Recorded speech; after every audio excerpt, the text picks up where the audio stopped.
जीवन को जितना मजबूत बनाओगे आप और प्रशिक्षण अपने बच्चों को वैसा दोगे तो इसे कहते हैं प्यार करना।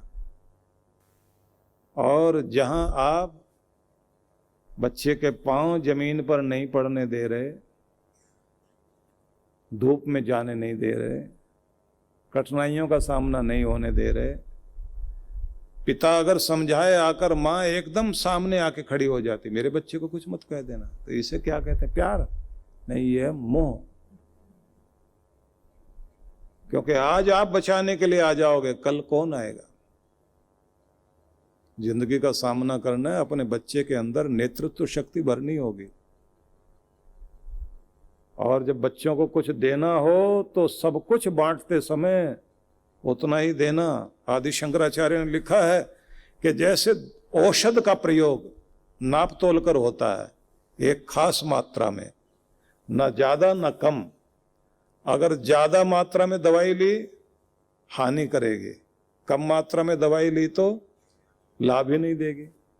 उतना धन आना चाहिए जितने से आपके काम अच्छे से चलें, और उतना ही बच्चों को दीजिए जितने से उनको आसानी से जिंदगी जीने में सुविधा तो हो जाए। लेकिन अपने बच्चों को धन के ढेर पर बैठाकर अगर आप जिंदगी जीने के लिए आशीर्वाद देते हैं तो ये ध्यान रख लीजिए, धन कमाना आएगा तो धन का ढेर इकट्ठा करेगा, नहीं तो उसके हाथ से धन जाता रहेगा। क्योंकि अमीरी अंदर आती है, सीखने से आती है। जब तक कमाने की विद्या नहीं सीखोगे कोई बच्चा अमीर नहीं हो सकता। बच्चे को सिखाना पड़ेगा। मोह ममता इतना ज्यादा, बच्चे के साथ सख्त नहीं होते, और अब तो माँ बाप सख्त होने लग जाए तो दादा दादी बीच में आ जाते हैं, नहीं नहीं मत बोलना। और बच्चों को लगता है बस ये प्यार करता है। और जिसके घर में पति पत्नी दोनों लड़ते हैं वहां बच्चे बहुत अच्छे से बिगड़ते हैं। उनको ये पता होता है कब किसकी तरफ होकर क्या पाना है। पिता नहीं कुछ दे रहे हैं, डांट रहे हैं, तो उनको पता है वो जाके माँ के सामने पिता की शिकायत करेंगे, अच्छे नहीं है, तू कैसे रह रही माँ इनके साथ में, व्यवहार ही ठीक नहीं करते। अब माँ बोलते अच्छा बेटा तुझे चाहिए क्या? अब बच्चा चालाक बन गया है, दोनों से कुछ ना कुछ ले रहा है। और ध्यान रख लीजिए, बच्चे के मन से धीरे धीरे आपका मान गिरता जा रहा है, क्योंकि आप दोनों बच्चों के सामने लड़ते हो। माँ बाप अगर बच्चों के सामने लड़ रहे हो ना, बच्चों के मन में इज्जत जाएगी दोनों की। और अगर आपस में लड़ भी रहे हो, मेरे पास कई लोग आके बोलते हैं हमारे माँ बाप लड़ते रहते, मैंने कहा ड्रामा करते हैं, दोनों एक दूसरे के बिना जी नहीं सकते। एक चला जाए तो दूसरा ज्यादा देर तक टिकने वाला नहीं। ये बाहर बाहर से जरूर लड़ते दिखाई देते हैं, लेकिन दोनों के प्राण एक, दोनों की आत्मा एक, दोनों का हृदय एक। तुम क्या जानो इनको। लेकिन बच्चों के सामने अपनी लड़ाइयां क्यों दिखाते हो भाई? इस लड़ाई से बच्चों के मन में आपके प्रति आदर मान चला जाएगा। और ये याद रखिए, अगर बच्चा शिकायत करने आ जाए माँ की पिता के पास, तो पिता को डांटना चाहिए और कहना चाहिए माँ के साथ क्या व्यवहार करते हैं, तमीज भी होनी चाहिए और आदर करना सीखो। और माँ के पास पिता की शिकायत करें तो माँ को कान खींचने चाहिए, उसके बताना चाहिए अपने पिता के बारे में ना ऐसा बोलोगे, और वो ऐसे नहीं है, ये हम दोनों की अलग बात है, हम क्या बोलते हैं आपस में। तुम लोगों को आदर करना आना चाहिए। पुरुष लोग चाहते हैं प्यार भी हो और आदर भी मिले, महिलाएं चाहती हैं कोई हमें समझे और प्यार भी करे, नहीं समाधान दे, कम से कम दिल की बात तो सुन ले।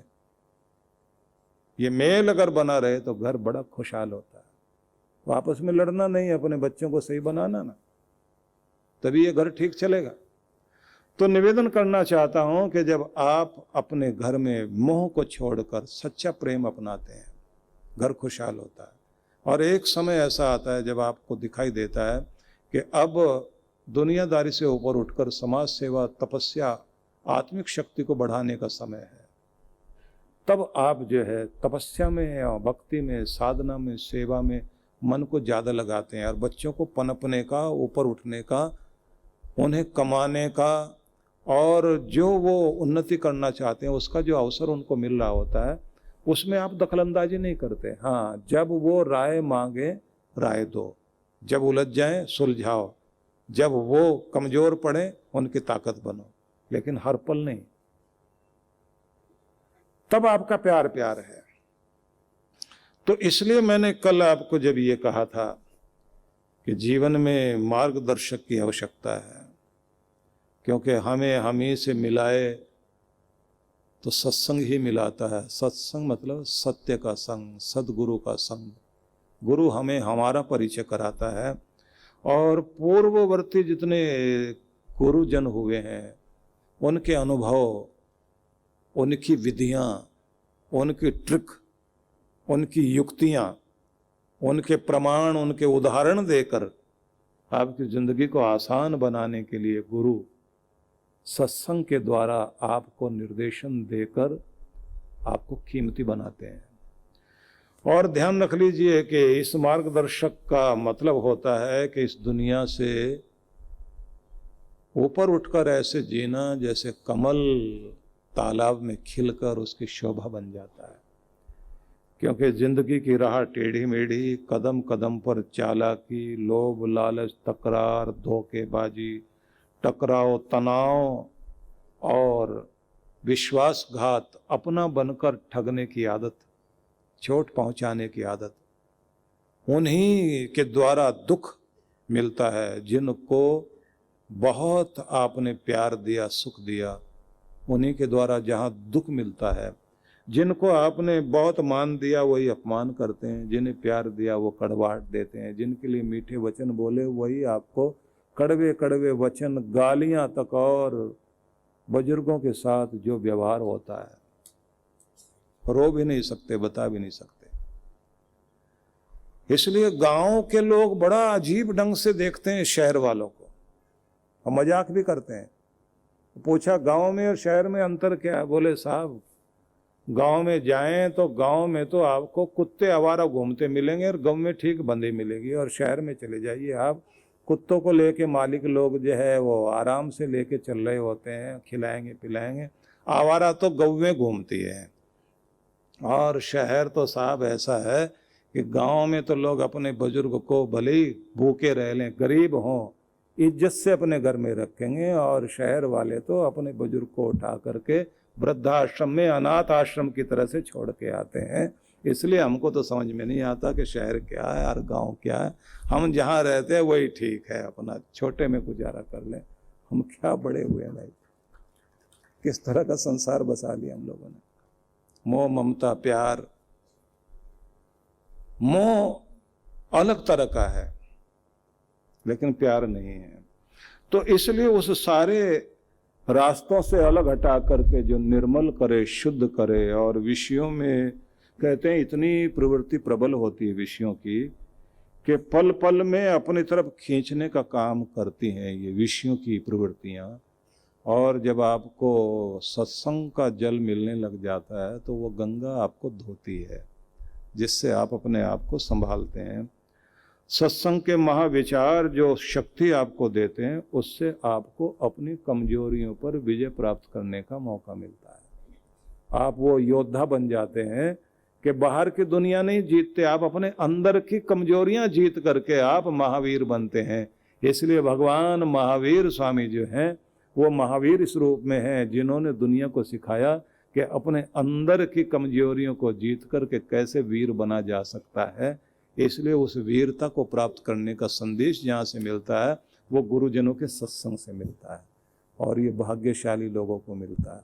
अगर ये आपको प्राप्त हुआ तो मानो हम बहुत किस्मत वाले लोग हैं, परमात्मा की बहुत बड़ी कृपा है।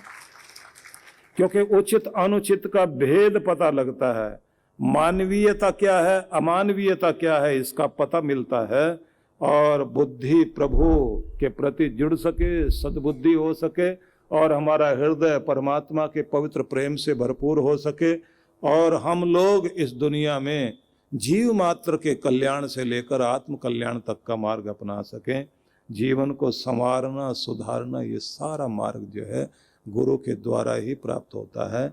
इसलिए भगवान जब ये कहते हैं कि जब तुम धर्मात्मा बनकर जीवन जीते रहे और अपने जीवन को भक्ति में बना करके जीते रहे, और इसी स्थिति में अगर मृत्यु भी हो गई तो अगले जन्म में तुम जहाँ से पकड़े जाओगे फिर से तुम्हारी वो देवत्व की यात्रा शुरू हो जाएगी।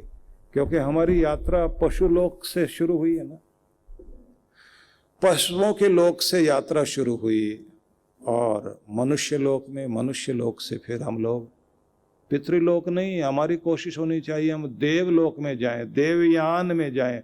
देव संस्कृति यही है, देवताओं की संस्कृति, जहाँ प्रेम है, करुणा है, सहानुभूति है, सहनशीलता है, क्षमा है, उदारता है, विशालता है, सहयोगी बनकर जीना, दानशील होकर के जीना, एक दूसरे का ध्यान रख कर के जीना। जहाँ किसी के अंदर कोई पीड़ा हो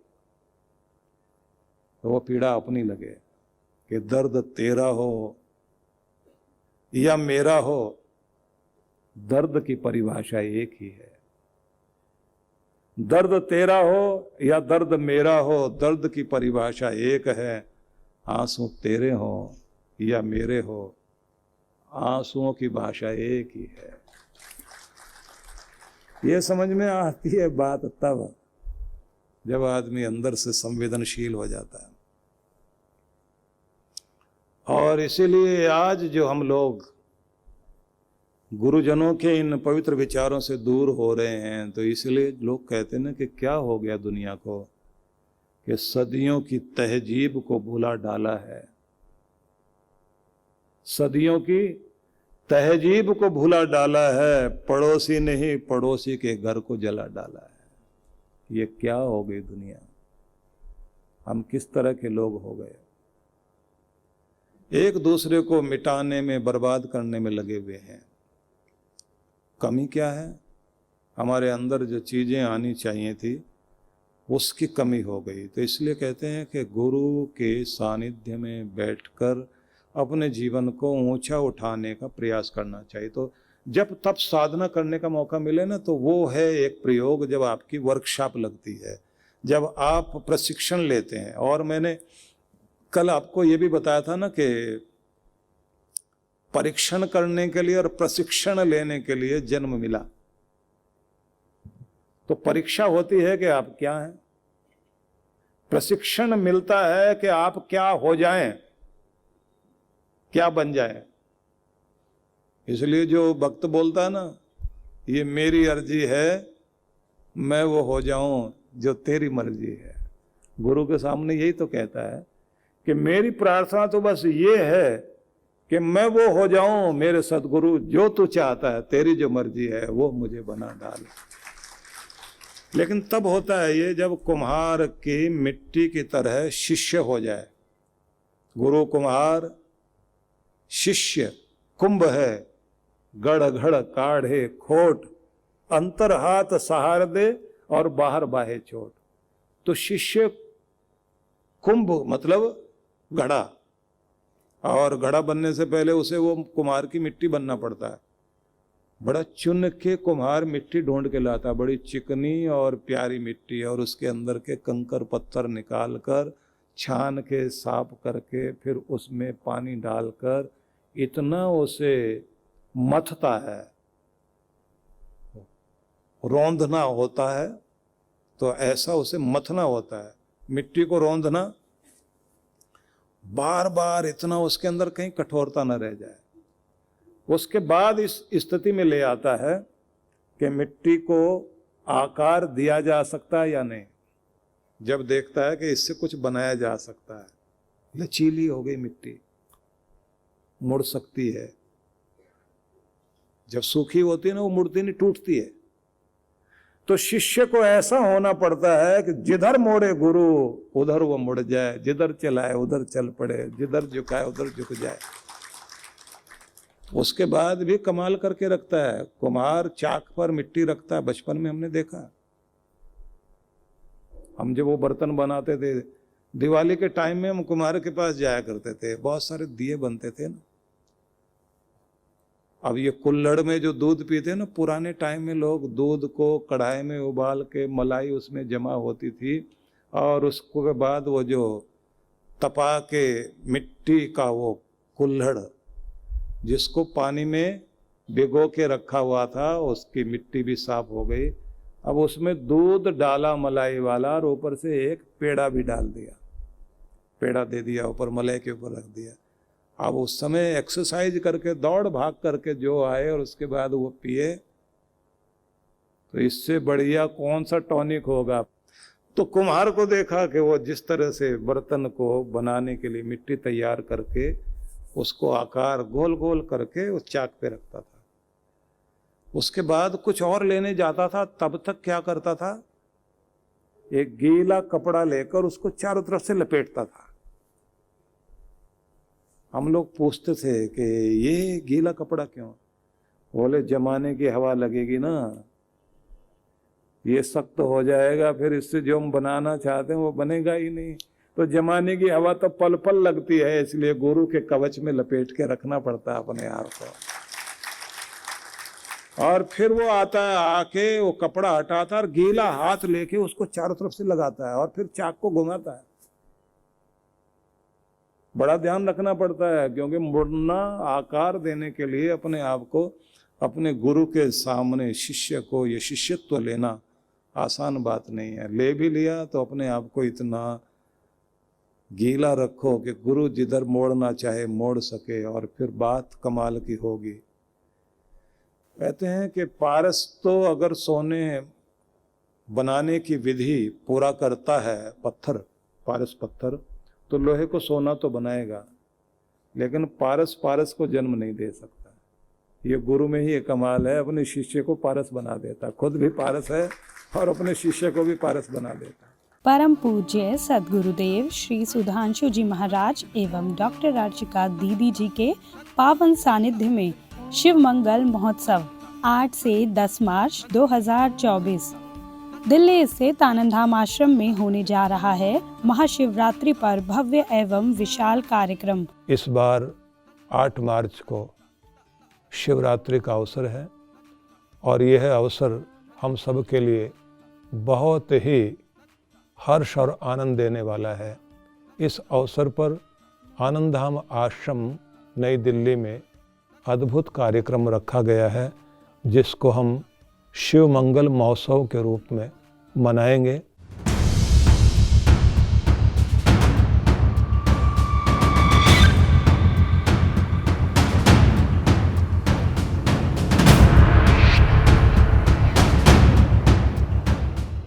जिसमें भगवान शिव की विशेष कृपा प्राप्त करने के लिए होगा शिव ध्यान, घूम रहा है जो पार्थिव शिवलिंगों के साथ रुद्राभिषेक, महारुद्र यज्ञ एवं महाआरती। आप सभी इस कार्यक्रम में सादर आमंत्रित हैं। पंजीकरण एवं अधिक जानकारी के लिए संपर्क करें। मानव सेवा को ईश्वर भक्ति मानते हुए सेवा परमो धर्म के भाव से विश्व जागृति मिशन के सेवा कार्य निरंतर जारी हैं। आइए मिशन की सेवा पथ पर बढ़ते कदमों में कदम से कदम मिलाकर चलें और मानवता की सेवा में दान सहयोग कर पुण्य के भागीदार बनें।